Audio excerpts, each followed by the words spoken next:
네, 두 분 발표 잘 들었습니다.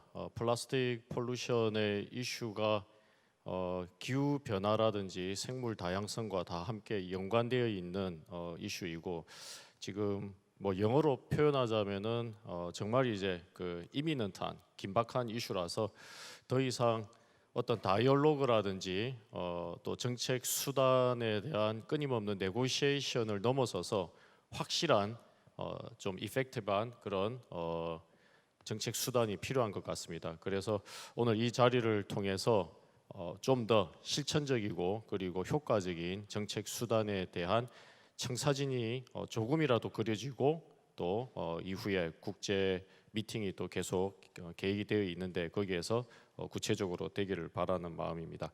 두 분을 제가 모시게 되어서 매우 영광이고요. 이그제큐티브 세크리터리와 그리고 앰베서더 김 모두 이 분야에서 탑 디시전 메이킹 바디에서 계시는 관계로 많은 질문들이 들어왔습니다. 그 중에서 제가 몇 개만 골랐고요.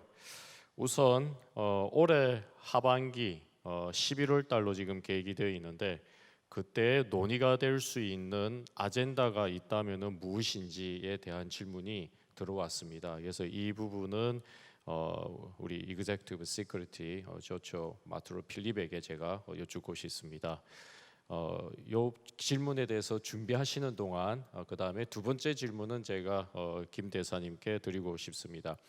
아까 그 말씀 중에 프로덕션과 컨섬션의 링키지를 말씀을 해주셨고요.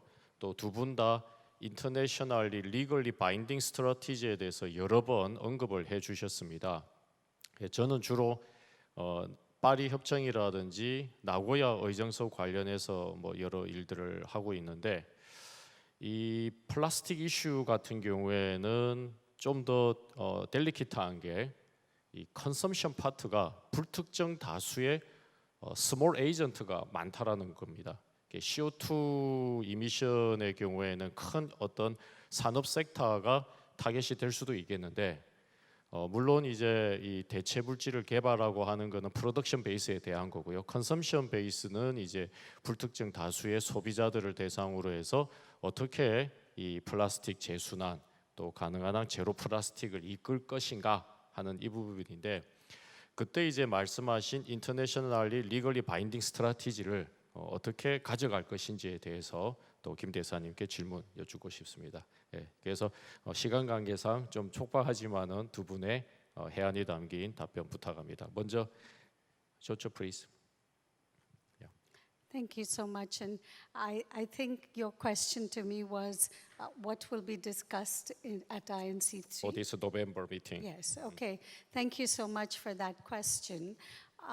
We are at this stage in the negotiation process where we have to start discussing the actual legal text of a treaty, of the legally binding instrument.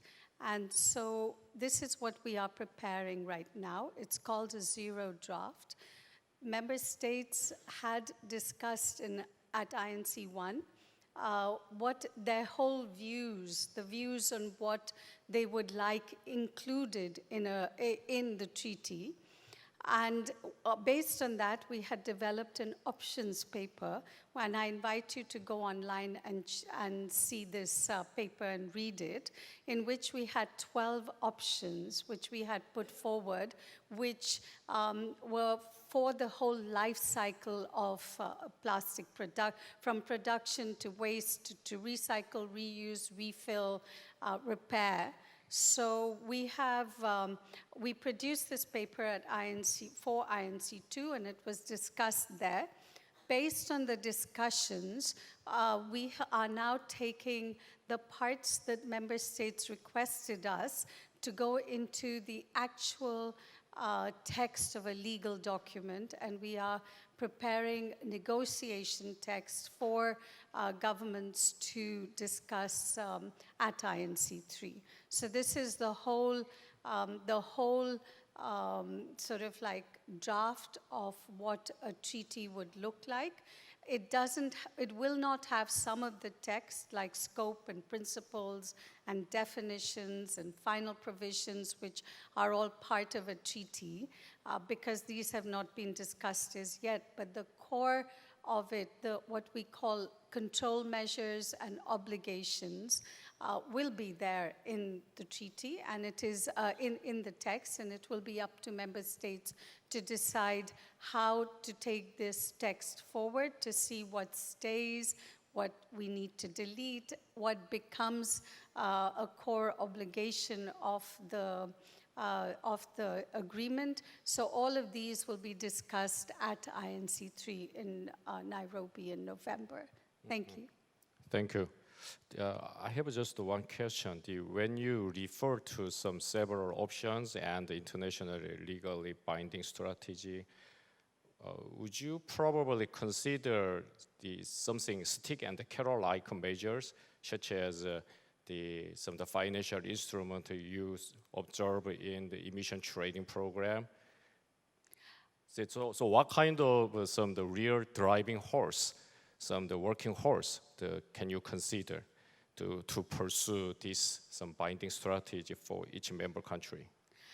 So we do have discussion. We do have some options for a financial mechanism, and also where the money for the financial mechanism will come from. And some of those solutions are polluter pays principles, like extended producer responsibility, taxes and levies on plastic production and consumption. So these are all views expressed by member states and are expressed in the paper, not carbon markets, because we are not looking at carbon markets, and I'm not sure anyone has thought of something similar to that in plastics, but it's mostly around extended producer responsibility and levies and taxes.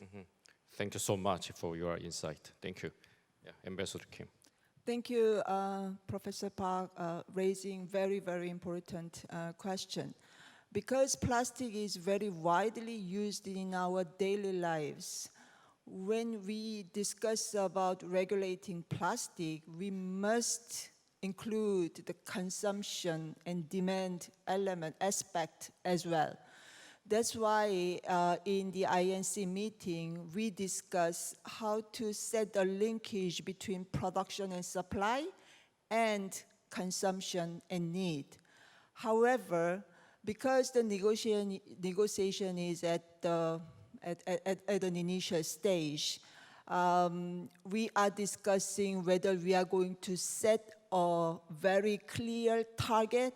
For example, 40% reduction, 50% reduction by the year of 20-something, or we are going to just invite countries to take their national action without a very strong, clear number target. So now we are discussing many options. However, whatever agreement we are going to produce, if we try to regulate plastic, if we try to effectively address plastic issues, we must invite national governments to take very strong and effective action addressing plastic consumption side. That's why in INC negotiation, partnership is one of the key topics. We need strong participation and proactive action by individuals, civil society leaders, and academia, and many others as well, because we indeed need a whole of the society approach in addressing this matter. Yes, so many discussions still we are in front of us, but I believe actually very effective measures to invite individuals taking proactive action, that must be a critical part of the final form of the instrument. Thank you. 네, 감사합니다. 개인의 어떤 그 소비 행위에 대한 변화를 거대한 규모로 달성을 해야 된다라는 어떤 그런 필요성을 김 대사님 말씀을 들으면서 느끼게 되는 것 같습니다.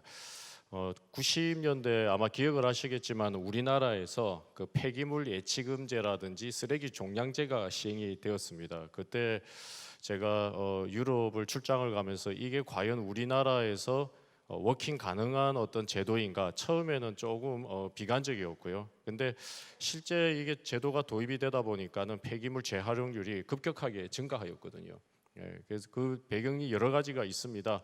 그 중에 하나는 리펀드 했었을 때 인센티브가 상당했다라는 거고요. 근데 요즘 뭐 그런 파이낸셜 인스트루먼트는 고려는 할 수 있겠는데 여전히 이제 중요한 거는 우리의 라이프 스타일이 어떻게 바뀔 수 있는 건가, 이게 이제 정말 참 중요한 것 같습니다. 굉장히 거대 담론인데 앞으로 두 분의 역할 크게 또 기대하고 또 응원하겠습니다. 감사합니다. 네, 감사합니다.